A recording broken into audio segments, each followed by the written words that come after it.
మైమర్పిస్తుంది అన్నమాట. అందుకని ప్రభుత్వ పాఠశాలలో చదువుకునేటువంటి విద్యార్థుల యొక్క హ్యాండ్ రైటింగ్ అంతగా బాగోదు కాబట్టి మేము ఈ ఉద్యమాన్ని చేపట్టాం.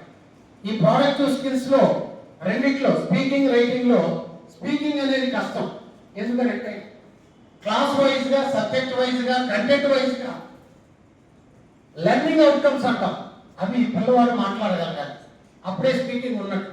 కానీ వేరే రైటింగ్కి వస్తే టీచర్స్ అయితే 1 డేలో నేర్చుకోవచ్చు, హై స్కూల్ పిల్లలు అయితే 6 డేస్లో నేర్చుకోవచ్చు, ప్రైమరీ వాళ్ళు అయితే 10 డేస్లో నేర్చుకోవచ్చు. 1 time effort, life time result. So అద్భుతంగా ప్రింట్ లాగా రాయగలిగేది మనం యూస్ చేయాలన్నమాట. అందుకని మేము ఇది టేకప్ చేసాం. పిల్లల యొక్క కాన్సన్ట్రేషన్, కాన్ఫిడెన్స్, అలాగే రికగ్నేషన్, దాంతోపాటు ఇంట్రెస్ట్ వస్తుంది. సో ఇంట్రెస్ట్ వచ్చింది అని అంటే రిజల్ట్ ఆటోమేటిక్గా వస్తుంది.